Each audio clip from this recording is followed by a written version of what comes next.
DM ने IPS madam की बात सुनी और कहा, ठीक है, कल सुबह प्रेस मीटिंग होगी। इंस्पेक्टर बलराम, आपको वहां उपस्थित रहना पड़ेगा। साथ में ऑटो ड्राइवर को भी बुलाया जाएगा ताकि गवाही देने के लिए वह भी मौजूद रहे। यह खबर पूरे शहर में फैल गई। लोग एक दूसरे से बात करने लगे कि इंस्पेक्टर ऐसी हरकतें कर रहा था, लेकिन अब आईपीएस मैडम सरोज यादव की नजरों में आ चुका है। अब इंस्पेक्टर का बचना नामुमकिन है। सब लोग खुश थे कि बस फैसला हो और इंस्पेक्टर को सजा दिलाई जाए। सुबह हुई और प्रेस मीटिंग शुरू हुई। हॉल के बाहर मीडिया की भीड़ और गाड़ियों की कतार लगी हुई थी। जनता जोर जोर से भ्रष्टाचार को खत्म करो के नारे लगा रही थी। हॉल के अंदर बीच में डीएम अरजीत सिंह बैठे हुए थे। साइड में आईपीएस मैडम सरोज यादव और दूसरी तरफ इंस्पेक्टर वंशिक राणा, जो इस केस की निगरानी कर रहे थे। और ठीक सामने कुर्सी पर शर्म से सिर झुकाए इंस्पेक्टर बलराम बैठा था। डीएम ने टेबल पर रखी घंटी बजाई और कहा, प्रेस मीटिंग शुरू की जाती है। सबसे पहले आईपीएस मैडम सरोज यादव अपनी गवाही पेश करेंगी। सरोज खड़ी हुई। उनकी आवाज शांत लेकिन बेहद दृढ़ थी। सबकी निगाहें उन्हीं पर टिक गईं। उन्होंने कहा, कल जो कुछ भी हुआ वह सिर्फ मेरे साथ नहीं बल्कि इस जिले की हर उस गरीब जनता के साथ हुआ है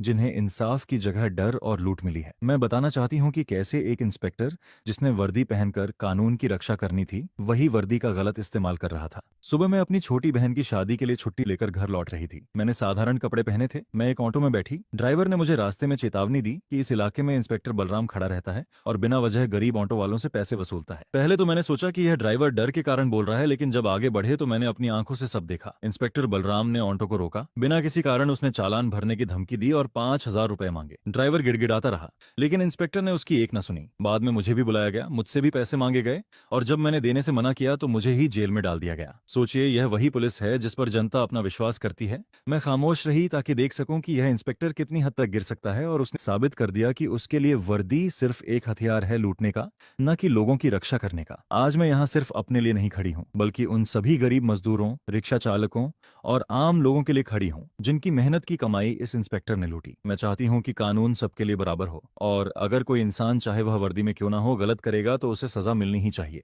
पूरा हॉल तालियों से गूंज उठा।